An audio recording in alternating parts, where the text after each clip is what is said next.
Hello friends, welcome to Shabbu kitchen. నానమ్మ చేతి వంటకు స్వాగతం అండి. ఈరోజు నేను మీకు పాలకూరతో లచ్చా పరాటా ఎలా చేసుకోవాలో చూపించబోతున్నాను. పాలకూరని తినడం వలన చాలా హెల్త్ బెనిఫిట్స్ ఉన్నాయి. ఈ లచ్చా పరాటాను చూస్తున్నారు కదా, ఎన్ని పొరలు పొరలుగా వచ్చిందో. నేనైతే 2 విధాలుగా చేశాను ఫ్రెండ్స్, తప్పకుండా ట్రై చేయండి. నేను దీంతో ఆలు కుర్మాతో పాటు టమాటా చట్నీ వేసుకొని తిన్నాను. టేస్ట్ అనేది చాలా బాగుంది, తప్పకుండా ట్రై చేయండి. ఈ రోజుల్లో పిల్లలకి ఎక్కడ చూసినా కానీ స్పెట్సే ఉంటున్నాయి. 3 ఇయర్స్ స్టార్ట్ అయితే చాలు వాళ్ళ కళ్ళకి అద్దాలు పడిపోతున్నాయి అన్నమాట. వాళ్ళని చూస్తుంటే నాకైతే ఇది అనిపిస్తుంది, మన పూర్వీకులే బెస్ట్ కదా, ఇప్పుడు దాకా వాళ్ళు హెల్తీగా ఉన్నారు, మనమైతే ఇలా అయిపోతున్నాం కదా. అందుకనేసి నేను కొంచెం పాలకూరతో చపాతీ చేస్తున్నాను ఫ్రెండ్స్. దీన్ని తినడం వల్ల చాలా అంటే చాలా హెల్త్ బెనిఫిట్స్ ఉన్నాయి. వెయిట్ లాస్ అవ్వాలనుకునే వాళ్ళకు కూడా ముఖ్యంగా చక్కగా వెయిట్ లాస్ అవ్వచ్చు అనమాట. నేను దీనికోసం ఒక చిన్న అల్లం ముక్కని, అలాగే 2 వెల్లుల్లి రెమ్మల్ని, ఒక 2 పచ్చిమిర్చిని తీసుకొని డైరెక్ట్గా దీనిలోనే కట్ చేసి వేసేస్తున్నాను. కొంతమంది అయితే బాయిల్ చేస్తారు ఫ్రెండ్స్. దీనిలోని ఐరన్ అనేది పోతుంది బాయిల్ చేయడం వల్ల. ఇలా పచ్చిగా గ్రైండ్ చేసేసి వేయడం వల్ల మనకి ఐరన్ దీనిలోనే ఎక్కడికి పోకుండా ఉంటుందన్నమాట. ఇలా వేయడం వల్ల పచ్చి వాసన వస్తుంది అని మాత్రం అనుకోమాకండి. ఏ మాత్రమో పచ్చివాసన అనేది అస్సలు తెలియదు. ఇప్పుడు వచ్చేసి నేను దీనిలో సాల్ట్ వేస్తున్నాను ఫ్రెండ్స్, ఎందుకంటే నేను పిండిలో వేయట్లేదు, అందుకనేసి కొంచెం ఎక్కువే వేసుకుంటున్నాను. మీరు చూసి వేసుకోండి. అలాగే ఒక 1/2 టేబుల్ స్పూన్ అంతా పంచదారని కూడా వేసుకుంటున్నాను. వేసేసి దీన్ని మెత్తగా గ్రైండ్ చేసేసుకుందాము. గ్రైండ్ చేసేసుకున్న తర్వాత పిండి కలపడానికి ఒక బౌల్ తీసేసుకొని దీనిలో ఒక కప్పు వచ్చేసి మైదాని యాడ్ చేసుకుంటున్నాను ఫ్రెండ్స్. నేను 2 విధాలుగా చేస్తాను. చాలామంది మైదాతో కావాలి అనేసి లైక్ చేస్తూ ఉంటారు కదా, అందుకనేసి అలాంటి వాళ్ళ కోసం అనేసి చేసి చూపిస్తున్నాను. దీనిలో వచ్చేసి 1 టేబుల్ స్పూన్ ఆయిల్ కూడా వేసేసుకొని నీట్గా కలిపేసుకుందాము. బ్లడ్ తక్కువ ఉన్న వాళ్ళు ఈ పాలకూరని తినడం వల్ల బ్లడ్ కూడా అధికంగా పడుతుంది అన్నమాట. నేను ఇలాగా కొంచెం కొంచెం వేసేసుకొని చపాతీ ముద్దలాగా చేసేసుకున్నాను. మీరు పిండి కలిపేటప్పుడు దీనిలో నువ్వుల్ని కానీ కలోంజిని కానీ యాడ్ చేసుకోవచ్చు. ఫైబర్ దీనిలో అధికంగా ఉండటం వలన హ్యాపీగా వెయిట్ లాస్ అవ్వచ్చు. దీన్ని తినడం వలన బీపీ కూడా తగ్గుతుంది ఫ్రెండ్స్, తప్పకుండా ట్రై చేయండి.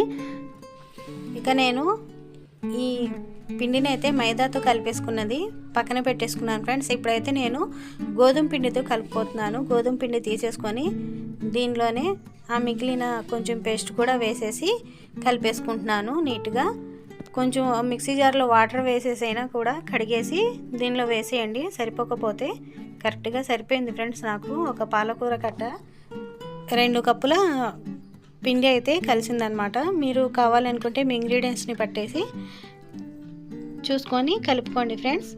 ఇప్పుడు దీనిపైన కూడా కొంచెం నేను ఆయిల్ని వేసేసి చక్కగా ఇలాగ కలిపేసి ఒక 10 మినిట్స్ పాటు పక్కన పెట్టేసుకున్నాను.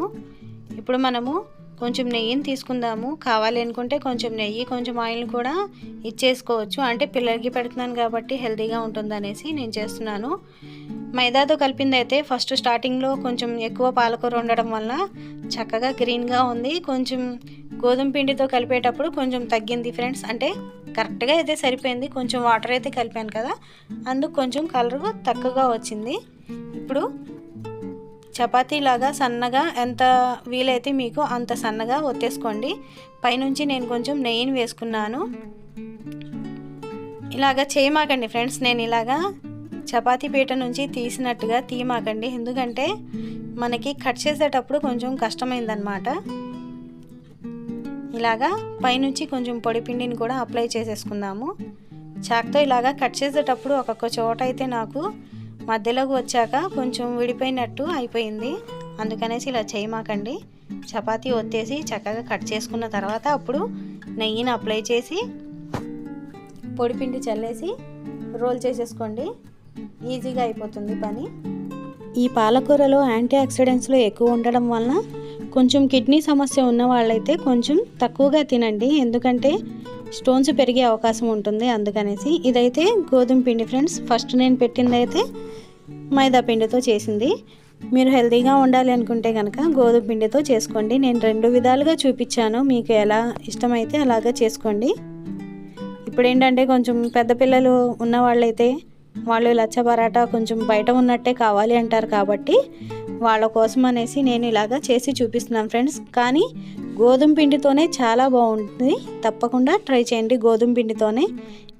నేను పొయ్యి మీద ఐరన్ ప్యాన్ని పెట్టేసి ఇప్పుడు ఈ చపాతీని దీని మీద వేసేసుకుంటున్నాను. చుట్టూ కొంచెం నెయ్యి వేసుకుంటూ కాల్చుకుంటున్నాను ఫ్రెండ్స్. మీరు కావాలి అనుకుంటే ఆయిల్ని కూడా వేసుకోండి. నేను కొంచెం నెయ్యిని అలాగే కొంచెం ఆయిల్ని వేసి కాల్చేసుకున్నాను.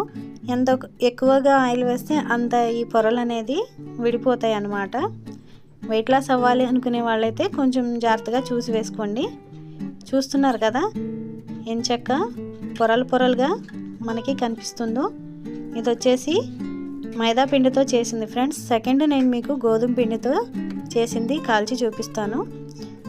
మనం ఎంత సన్నగా కట్ చేసుకుంటే అంత సన్నగా మనకి పొరలు అనేవి కనిపిస్తాయి అన్నమాట. ఇప్పుడు అయిపోయింది ఫ్రెండ్స్. ఇది గోధుమ పిండితో చేసింది.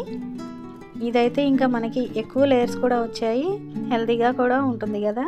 దీన్నే ట్రై చేయండి.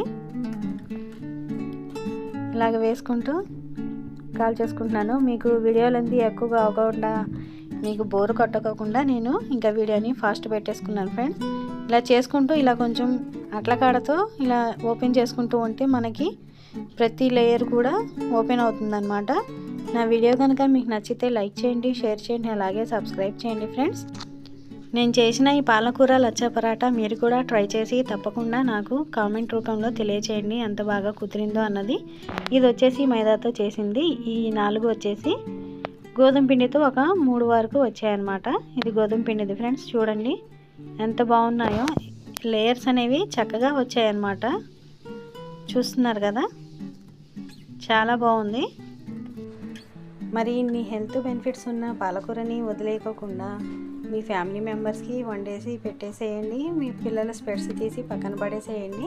నా వీడియోని లైక్ చేయండి, షేర్ చేయండి, అలాగే సబ్స్క్రైబ్ చేయండి. Thank you for watching.